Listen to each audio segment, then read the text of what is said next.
Mubarak Hospital Hajj Special News brought to you by Al Mubarak Hospital. Malayali മാനേജ്മെന്റിലുള്ള റിയാദിലെ ആദ്യ hospital Mubarak hospital, വസീർ street, Murabba, Riyadh, Saudi Arabia.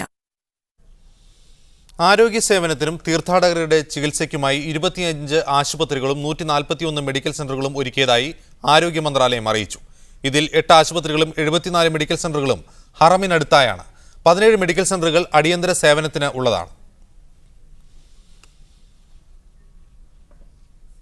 കാൽനടയാത്രക്കാരായ തീർത്ഥാടകർക്ക് വേണ്ടി 15,000 പോലീസുകാർ മക്കയിലും പുണ്യസ്ഥലങ്ങളിലും സജീവമായി ഉണ്ടാകുമെന്ന് ഹജ്ജ് സുരക്ഷാ വിഭാഗം അറിയിച്ചു.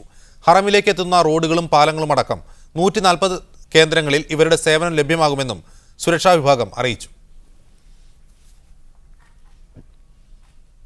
ഈ വർഷത്തെ ഹജ്ജിന് മുന്നോടിയായി സൗദി ഹജ്ജ് മന്ത്രാലയം പ്രധാന ഹജ്ജ് ചടങ്ങുകളുടെ രീതിശാസ്ത്രം എന്ന വിഷയത്തിൽ മക്കയിൽ സിംബോസിയം സംഘടിപ്പിക്കുന്നു.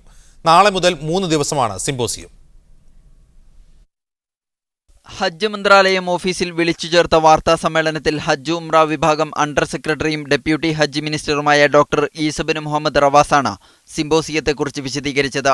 3 ദിവസം നീണ്ടുനിൽക്കുന്ന സിംബോസിയത്തിൽ ഹജ്ജിന്റെ പ്രധാന അനുഷ്ഠാനങ്ങളുടെ മതപരതയും പുതിയ സാഹചര്യത്തിൽ അതിന്റെ ഫലപ്രദമായ പ്രയോഗവൽക്കരണവും ചർച്ച ചെയ്യും.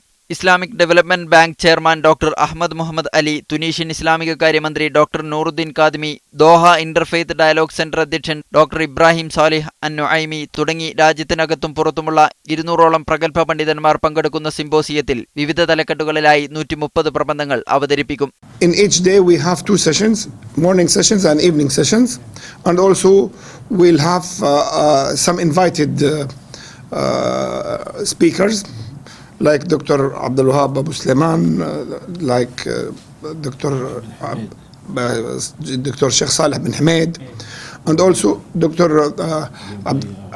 Abdullah bin Bayya and Dr. Abdurrahman Siddiq also will be participating during the sessions. He will be heading one of those ഹജ്ജിന്റെ കോട്ട കുറച്ചത് ഈ വർഷത്തെ വികസന പ്രവർത്തനങ്ങൾ മുൻനിർത്തിയാണെന്നും നിർമ്മാണ പ്രവർത്തനങ്ങളുടെ പുരോഗതി സംബന്ധിച്ച് കിട്ടുന്ന റിപ്പോർട്ടിന്റെ അടിസ്ഥാനത്തിലാണ് ഇക്കാര്യത്തിൽ തീരുമാനമെടുക്കുന്നതെന്നും അദ്ദേഹം ചോദ്യത്തിനുത്തരമായി പറഞ്ഞു.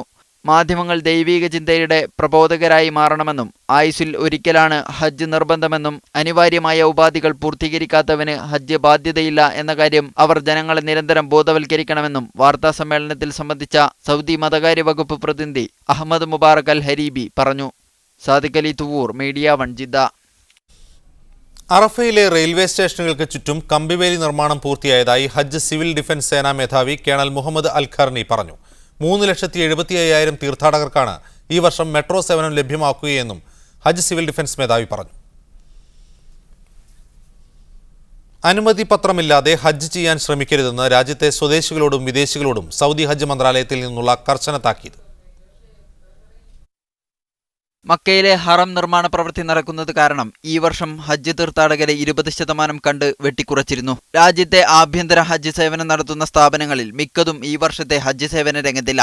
ഉള്ളവർ തന്നെ ഭീമമായ സംഖ്യയാണ് ഹാജിമാരിൽ നിന്ന് ഈടാക്കുന്നത്. ഹജ്ജ് ചെയ്യാൻ ആഗ്രഹിക്കുന്ന സൗദിയിൽ ജോലി ചെയ്യുന്ന വിദേശികളും ചില സ്വദേശികളും ഈ ഭീമമായ സംഖ്യ നൽകാൻ തയ്യാറില്ലാതെയും അനുമതി പത്രമില്ലാതെയും ഹജ്ജ് നിർവഹിക്കാൻ ശ്രമിച്ചേക്കാം.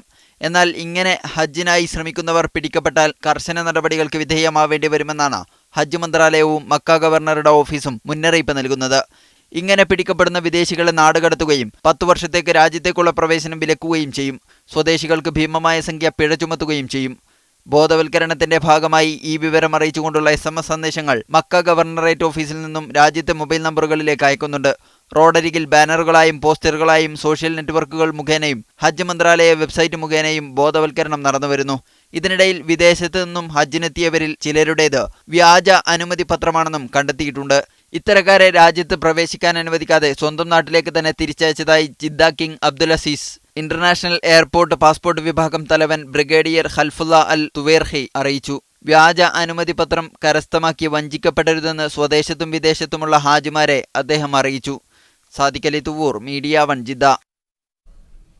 നിയമാനുസൃതമല്ലാതെ ഹജ്ജിനെത്തിയവരെ കണ്ടുപിടിക്കാനായി 100 ഇലക്ട്രോണിക്സ് മൊബൈൽ ബോക്സുകൾ സ്ഥാപിക്കുമെന്ന് ജിദ്ദ ചേംബർ ഹജ്ജ് കമ്മിറ്റി അധ്യക്ഷൻ അബ്ദുൽ ഖാദർ ജബ്രത്തി അറിയിച്ചു. വിരലടയാളം രേഖപ്പെടുത്തുന്നതിനുള്ള സംവിധാനത്തോടു കൂടിയാണ് ഈ ബോക്സുകൾ. ഇതിൽ അടയാളപ്പെടുത്തുന്ന തീർത്ഥാടകരുടെ വിരലടയാളം ആഭ്യന്തര വകുപ്പിന്റെ വിവര കേന്ദ്രത്തിലേക്ക് അയക്കും. അനുമതി പത്രമില്ലാതെ എത്തിയവരാണെന്ന് അതിലൂടെ തെളിയുകയാണെങ്കിൽ ശിക്ഷയുണ്ടാകുമെന്നും അദ്ദേഹം പറഞ്ഞു. കഅബയെ ആവരണം ചെയ്യാനുള്ള പുതിയ മൂടുപടം കഅബയുടെ മുഖ്യ പരിചാരകനായ ഷെയ്ഖ് അബ്ദുൽ ഹാദി അഷൈബി ഏറ്റുവാങ്ങി.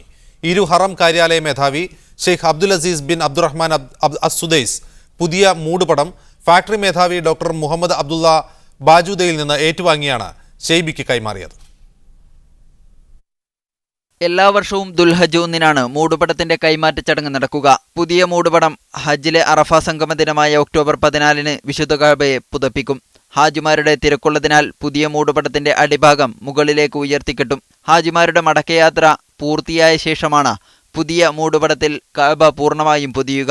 20 മില്യൺ റിയാൽ ചെലവിൽ പ്രത്യേക ഫാക്ടറിയിൽ നിർമ്മിക്കുന്ന ഈ മൂടുപടം ശുദ്ധ പട്ടിലാണ് നെയ്തെടുക്കുന്നത്. ഈ വർഷം 700 കിലോ പട്ടാണ് ഉപയോഗിച്ചത്. സ്വർണത്തിലും വെള്ളിയിലും നിർമ്മിക്കുന്ന പ്രത്യേക കമ്പിനൂലുകൾ കൊണ്ടാണ് മൂടുപടത്തിലെ ഖുർആൻ സൂക്തങ്ങൾ ആലേഖനം ചെയ്യുന്നത്. ഇതിനായി 120 കിലോഗ്രാം കമ്പി ഉപയോഗിക്കുന്നു. 14 മീറ്റർ നീളം വരുന്ന മൂടുപടത്തിന്റെ മേൽഭാഗത്തുള്ള പട്ടക്ക് 47 മീറ്റർ നീളവും 95 സെന്റിമീറ്റർ വീതിയുമുണ്ട്. 16 കഷ്ണങ്ങളിലായി തുന്നിച്ചേർത്ത ഈ മേൽപ്പട്ട ഖുർആൻ കാലിഗ്രാഫിയിൽ അലങ്കൃതമാണ്. കഅബയുടെ 4 ചുവരുകളും വാതിലും ഓരോ ഭാഗം മൂടുന്ന വിധം 5 കഷ്ണങ്ങളായാണ് മൂടുപടം അണിയിച്ചെടുക്കുന്നത്. മക്കയിലെ ഉമ്മുൽ ജൂദിലുള്ള അത്യാധുനിക സൗകര്യങ്ങളുള്ള ഫാക്ടറിയിൽ 140-ലേറെ വരുന്ന ജീവനക്കാരുടെ ഒരു വർഷത്തെ കഠിനാധ്വാനത്തിലാണ് പുതിയ മൂടുപടം രൂപപ്പെടുന്നത്. കൈമാറ്റ ചടങ്ങിൽ മക്ക പ്രവിശ്യ ഭരണാധികാരികൾ, ഇരു ഹറമുകളുടെ ഇമാമുകൾ, പണ്ഡിതന്മാർ, സുരക്ഷാ ഉദ്യോഗസ്ഥർ, വിവിധ രാജ്യങ്ങളിൽ നിന്നെത്തിയ പ്രമുഖ ഇസ്ലാമിക വ്യക്തിത്വങ്ങൾ എന്നിവർ പങ്കെടുത്തു. Media 1 Jeddah. ഹജ്ജ് തീർത്ഥാടകർക്ക് 37 മില്യണിലധികം പുസ്തകങ്ങളും സിഡികളും വിതരണം ചെയ്യും. മതകാര്യ വകുപ്പിന് കീഴിലാണ് ഇത്രയും പുസ്തകങ്ങളും സിഡികളും ഒരുക്കിയിരിക്കുന്നത്.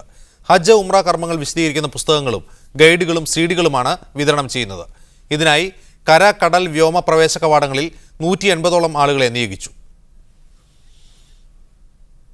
കേവലം മണിക്കൂറുകൾ കൊണ്ടാണ് ആയിരങ്ങൾ ഇന്ന് ഹറമിലേക്ക് പറന്നെത്തുന്നത്. എന്നാൽ വർഷങ്ങൾക്ക് മുമ്പ് കപ്പൽ കയറി ദുരിതങ്ങൾ താണ്ടി പുണ്യഭൂമിയിൽ എത്തിയതാണ് കോഴിക്കോട്ടുകാരനായ പക്കു ഹാജി. പ്രായം 99 എത്തി നിൽക്കുമ്പോഴും ഓർമ്മകളിൽ യുവത്വത്തിന്റെ ആവേശ തിരയിളക്കമാണ് പക്കു ഹാജിക്ക്.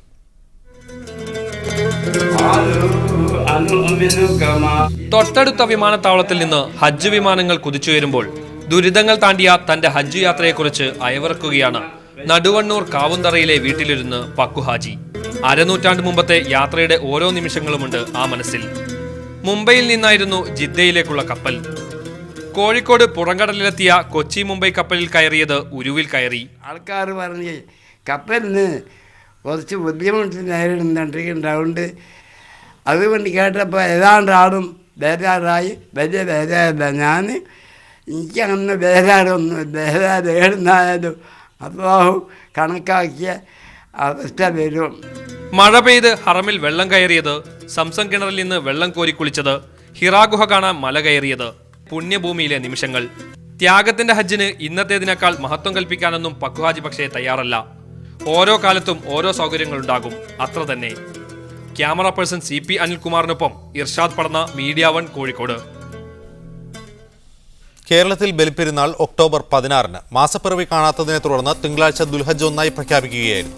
കോഴിക്കോട് വലിയ ഖാദി ഇമ്പിച്ചി അഹമ്മദ്, പാളയം ഇമാം മൗലവി ജമാലുദ്ദീൻ മങ്കട, ചെറുശ്ശേരി സൈനുദ്ദീൻ മുസ്ലിയാർ, പാണക്കാട് ഹൈദരലി ശിഹാബ് തങ്ങൾ എന്നിവരാണ് തീരുമാനം പ്രഖ്യാപിച്ചത്. സൗദി അറേബ്യയിലെ അനധികൃത ഇന്ത്യൻ താമസക്കാർക്കായി ജിദ്ദയിലെ ഇന്ത്യൻ കോൺസുലേറ്റിൽ ഈ മാസം 12 മുതൽ 14 വരെ തീയതികളിൽ പ്രത്യേക രജിസ്ട്രേഷൻ കൗണ്ടറുകൾ പ്രവർത്തിക്കും. താമസരേഖകൾ ശരിയാക്കാനും നാട്ടിലേക്ക് തിരികെ പോകാനും പല കാരണങ്ങളാൽ സാധിക്കാത്തവർക്ക് രേഖകൾ ശരിയാക്കാനും നാട്ടിലേക്ക് പോകാനുമുള്ള അവസാന അവസരമാണിത്. ഒറിജിനൽ പാസ്പോർട്ടോ ഇഖാമയോ സൗദി ജവാസാത്തിൽ നിന്നുള്ള ഫോട്ടോ പതിപ്പിച്ച പ്രിന്റ് ഔട്ടോ ഉള്ളവർ ഇവ സഹിതം അന്നേ ദിവസങ്ങളിൽ കോൺസുലേറ്റിൽ രജിസ്റ്റർ ചെയ്യണം.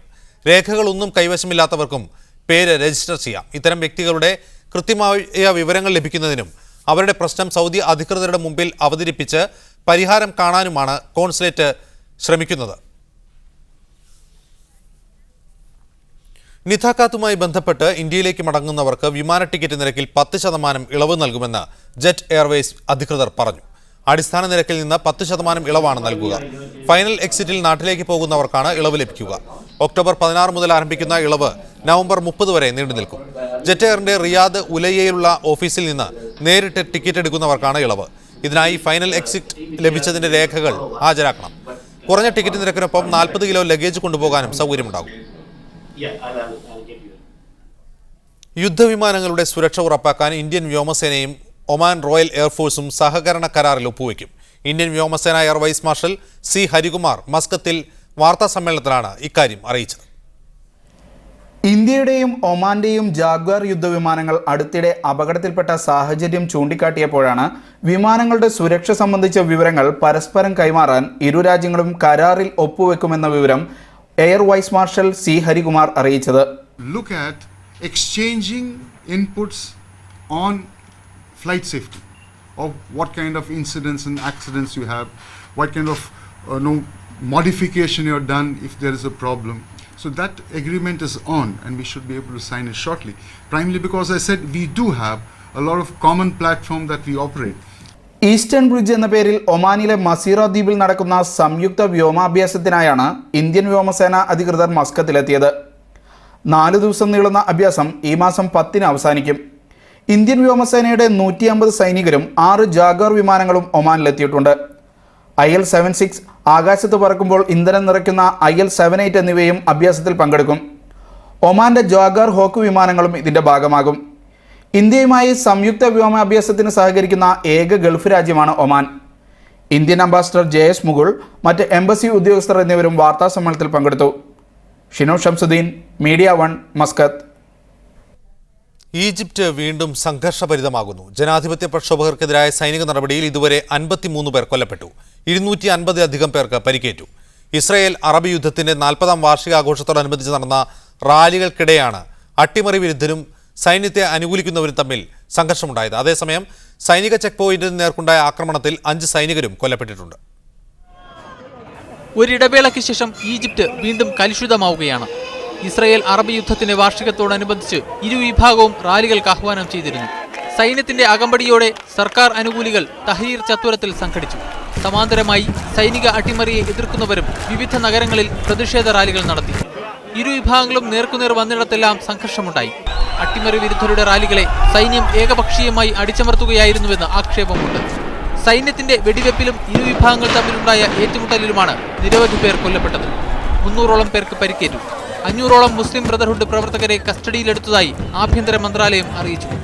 ഇതിനിടെയാണ് ഇന്ന് ഇസ്മായിലിയ നഗരത്തിൽ സൈന്യത്തിന് നേരെ ആക്രമണമുണ്ടായത്. സൈനിക ചെക്ക് പോയിന്റിലേക്ക് അക്രമികൾ വെടിവെക്കുകയായിരുന്നു. സിനായിലെ സൈനിക കേന്ദ്രത്തിൽ കാർ ബോംബ് ആക്രമണവും ഉണ്ടായി. ഇതിൽ 2 പേർ കൊല്ലപ്പെടുകയും നിരവധി പേർക്ക് പരിക്കേൽക്കുകയും ചെയ്തു. ജൂലൈ 3-ന് പ്രസിഡന്റ് മുർസിയെ പട്ടാള അട്ടിമറിയിലൂടെ പുറത്താക്കിയതിനെതിരെ സംഘടിച്ച ആയിരക്കണക്കിന് ആളുകൾ സൈനിക നടപടിയിൽ കൊല്ലപ്പെട്ടിരുന്നു. അട്ടിമറിക്കെതിരെ രംഗത്തുള്ള മുസ്ലിം ബ്രദർഹുഡിനെ നിരോധിക്കുകയും ചെയ്തു. News desk, media 1. ഇസ്രായേൽ സർക്കാർ യോം കിപ്പൂർ ആചരിച്ചു. ഈജിപ്തും സിറിയയും ഇസ്രായേലിനെതിരെ നടത്തിയ പ്രത്യാക്രമണത്തെയാണ് യോം കിപ്പൂർ എന്ന പേരിൽ ആചരിക്കുന്നത്. ഇസ്രായേലിനേറ്റ തിരിച്ചടിയുടെ 40-ാം വാർഷിക ദിനം ഇന്നലെയായിരുന്നു. ഇസ്രയേൽ അധിനിവേശം ചെയ്ത സിനായി മരുഭൂമിയിലെ ഗോലാൻ കുന്നുകളിൽ ഈജിപ്തിന്റെയും സിറിയയുടെയും ഭാഗത്തു നിന്നായി പ്രത്യാക്രമണമുണ്ടായത് 1973 ഒക്ടോബർ 6-നാണ്. അക്ഷരാർത്ഥത്തിൽ രാജ്യം നിശ്ചലമാക്കിയാണ് ഈ ദിനം ഇസ്രയേൽ ആചരിക്കാറുള്ളത്. റേഡിയോ, ടെലിവിഷൻ ചാനലുകളുടെ സംപ്രേഷണം നിർത്തിവെച്ചും ദേശീയ വിമാനത്താവളവും കടകമ്പോളങ്ങളും അടച്ചിട്ടുമാണ് ഈ ദിനം ഇസ്രയേൽ ആചരിക്കുക. ആക്രമണത്തെ മുൻകൂട്ടി കാണാൻ കഴിയാതിരുന്നത് ഇന്റലിജൻസിന്റെ പരാജയമാണെന്നാണ് ഇസ്രയേൽ വിലയിരുത്തുന്നത്. 1967 നടത്തിയ അധിനിവേശത്തിലാണ് ഈജിപ്തിലെയും സിറിയയിലെയും പ്രദേശങ്ങൾ ഇസ്രയേൽ കീഴടക്കിയത്. 73-ലെ പ്രത്യാക്രമണത്തിനെതിരെ ഇസ്രയേൽ വീണ്ടും ആക്രമണം നടത്തി. ആക്രമണം കൈറോയിലേക്ക് കൂടി കടന്നതോടെ അറബ് രാഷ്ട്രങ്ങൾ പ്രശ്നത്തിലിടപെട്ടു. ഇസ്രയേലിന് സൈനിക സഹായം നൽകാറുള്ള അമേരിക്കയ്ക്ക് എണ്ണ വിൽപ്പന നിർത്തിവെക്കുമെന്ന ഭീഷണി അറബ് രാഷ്ട്രങ്ങൾ ഉയർത്തിയതിനെ തുടർന്നാണ് ഒരാഴ്ചയോളം നീണ്ട യുദ്ധത്തിൽ നിന്ന് ഇസ്രയേൽ പിന്മാറിയത്. 1979-ൽ ഇരു രാഷ്ട്രങ്ങളും തമ്മിൽ സമാധാന കരാർ ഒപ്പുവെച്ചതോടെ പ്രശ്നം കെട്ടടങ്ങി. ശേഷം സിനായി പ്രവിശ്യയിൽ നിന്ന് ഇസ്രയേൽ അധിനിവേശ സേന പിൻവാങ്ങി. പ്രദേശത്ത് നിന്ന് സൈന്യത്തെ പിൻവലിക്കാമെന്ന് ഈജിപ്തും ഉറപ്പ് നൽകി. ഇതോടെയാണ് ഇസ്രയേലിന് പശ്ചിമേഷ്യയിൽ സ്ഥിര സാന്നിധ്യം ലഭിച്ചതെന്ന് സംഭവത്തെക്കുറിച്ച് പുസ്തകം രചിച്ച റോബിനോവിച്ച് വിലയിരുത്തുന്നു. Egypt regained its territory and more important, its pride. Its pride and the Arab pride by their early successes. Israel won the biggest political achievement it could have imagined, peace with the largest Arab country. News desk, media